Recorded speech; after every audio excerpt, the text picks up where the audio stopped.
luar biasa. Ide ini diusulkan oleh satu delegasi presiden sepak bola Uruguay atau PSSI-nya di Uruguay, Ignacio Alonso, ketika dalam rapat Dewan Rabu yang lalu tanggal 5 Maret ya, bagaimana pemikiran dia mengusulkan untuk menyambut 100 tahun ya berdirinya ini FIFA dan Piala Dunia yang sudah berlangsung sejak 1930, teman-teman. Jadi Ignacio Alonso ini bilang, bagaimana kalau Piala Dunia 2030 itu ada 64 tim dari seluruh benua, tentunya Asia, Afrika ya, ada Amerika, Eropa, itu bisa hadir 64 tim. Kalau sekarang kan nantinya di Amerika 2026 itu jadi 48 tim. Berarti ada kenaikan 16 tim. Karena pertandingan terakhir atau Piala Dunia terakhir itu di Qatar, ya, itu diikuti 32 tim. Jadi kalau dengan ketambahan 16 tim jadi 48 tim. Nah, kita sekarang sedang berjuang, timnas ya, Indonesia sedang berjuang untuk mendapatkan salah satu jatah.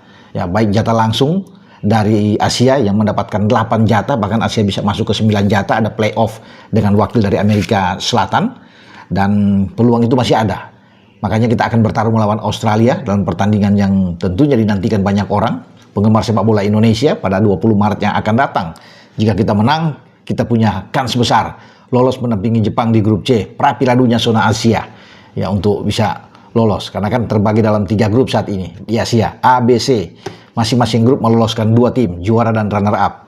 Sementara tim lainnya peringkat 3 dan peringkat keempat akan bertarung lagi untuk masuk ke fase ronde keempat, mencari 2 jatah sisa lagi. Bahkan ada jatah untuk playoff. Nah, 64 tim ini memungkinkan Indonesia itu bisa hadir kalau ketambahan ini. Dengan sekarang aja kita peluang kita sudah ada, bagus, dengan materi pemain yang berkualitas sekali, dengan banyak pemain-pemain diaspora yang bermain di Belanda, di Italia, yang ada di Dallas dengan Martin Paes di sana. Itu bisa bergabung dan kita sekarang mulai disegani, dilihat penampilan Indonesia dengan upaya keras yang dilakukan oleh PSSI, oleh Pak Ketua Umum Pak Erick Thohir, sehingga peluang momentum itu dimanfaatkan di 2026 ini. Tapi 2030 yang diusulkan tadi yang saya bilang oleh Ignacio Alonso ini menarik. 64 tim tidak main-main, teman-teman ya. Jadi ini menguntungkan bagi tim-tim yang negara-negara di Asia, Afrika ya, untuk bisa hadir cepat. Kalau di Amerika Latin itu kan ada 11 negara cuma di sana. Pasti mungkin kalau 64 11 bisa lolos langsung. Ya. Dan kita punya harapan kalau Asia itu bisa diwakili, katakan ketambahan jadi 12 tim atau bahkan lebih jadi 14 tim. Wah, kita punya peluang besar untuk bisa hadir nantinya di 2030.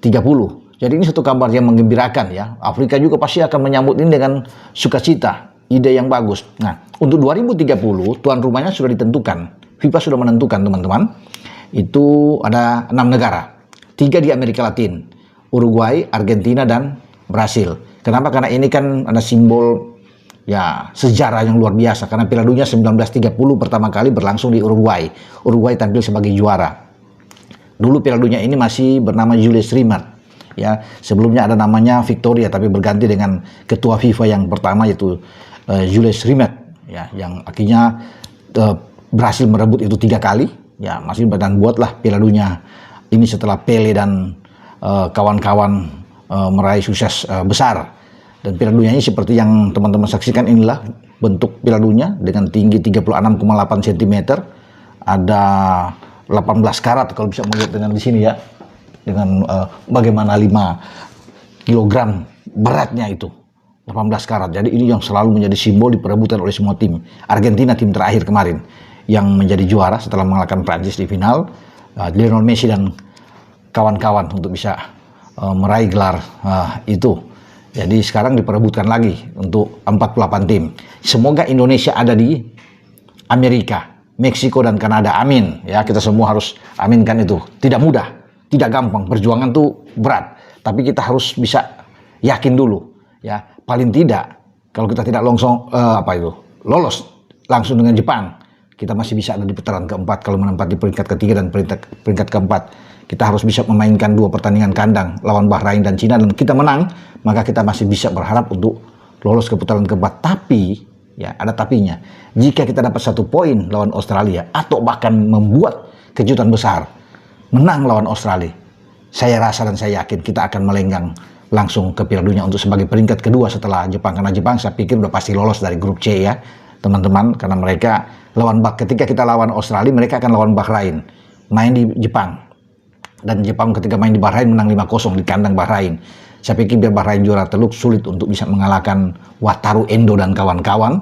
Tim asuhan Moriyasu ini akan menang, dan kalau mereka menang menguntungkan buat kita, karena kan poin kita dengan Bahrain, Cina dan Arab tuh sama 6, Australia 7 ya. Kalau Jepang kan 16, sudah aman, 19 poin tambah 3 lawan Australia, mereka menjadi negara keempat di dunia yang lolos, negara pertama mungkin di Asia yang bisa membooking tiket lolos di 2026 Piala Dunia. Dengan saya Bung Ropan.